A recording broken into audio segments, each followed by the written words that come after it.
இந்திய விடுதலை போரின் முதல் முழக்கமிட்ட மாமன்னர் பூலித்தேவர் அவர்களின் 310வது பிறந்தநாள் விழா நெற்கட்டும் செவல் மண்ணில் எழுச்சியுடன் கொண்டாடப்பட்டது. தலைவர் வைகோ அவர்களின் ஆணைக்கிணங்க இளைய தலைவர் துரை வைகோ அவர்களின் வழிகாட்டுதலின் பேரில் கழக துணை பொதுச் செயலாளர் திமு ராஜேந்திரன், வாசுதேவநல்லூர் தொகுதி சட்டமன்ற உறுப்பினர் டாக்டர் சதன் திருமலைக்குமார், தென்காசி வடக்கு மாவட்ட செயலாளர் சுதா பாலசுப்ரமணியன் ஆகியோர் மாலை அணிவித்து முழக்கமிட்டு புகழஞ்சலி செலுத்தினர். இந்நிகழ்வில் கழக தீர்மான குழு உறுப்பினர் சுந்தர்ராஜன், குருவிக்குளம் ஊராட்சி ஒன்றிய பெருந்தலைவர் விஜயலட்சுமி கனகராஜ், கழக வெளியீட்டு அணி மாநில துணை செயலாளர் நடுவை முருகன், மாவட்ட துணை செயலாளர் பொன் ஆனந்தராஜ், மாவட்ட இளைஞரணி அமைப்பாளர் சுண்டங்குறிச்சி மகேந்திரன், ஒன்றிய செயலாளர்கள் வாசுதேவநல்லூர் கிருஷ்ணகுமார், சங்கரன்கோவில் முருகன், சங்கரன்கோவில் வடக்கு வாடிக்கோட்டை முருகன், மேல நெய்லிதநல்லூர் கிழக்கு வழக்கறிஞர் சுபாஷ் சந்திரபோஸ், மானூர் மத்தி வழக்கறிஞர் சந்திரசேகர், புளியங்குடி நகர செயலாளர் ஜாகிர் உசேன், பொதுக்குழு உறுப்பினர் மாரிச்சாமி, மாவட்ட விவசாய அணி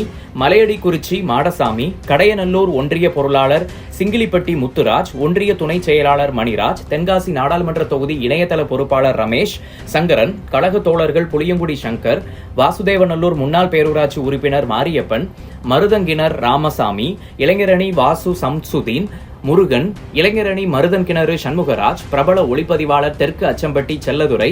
சமுதாய தலைவர் செந்தூர் பாண்டியன் உட்பட திரளான தோழர்கள் பங்கேற்றனர். ஊர் பொதுமக்கள் சார்பில் துண்டு அணிவித்தும் பூலித்தேவர் படம் வழங்கியும் வரவேற்றனர். முன்னதாக தலைவன்கோட்டை கிராமத்தில் கிளை செயலாளர் அமிர்த பாண்டியன் ஏற்பாட்டில் பசும்பொன் தேவர் சிலைக்கு மாலை அணிவித்து மரியாதை செலுத்தினார்கள்.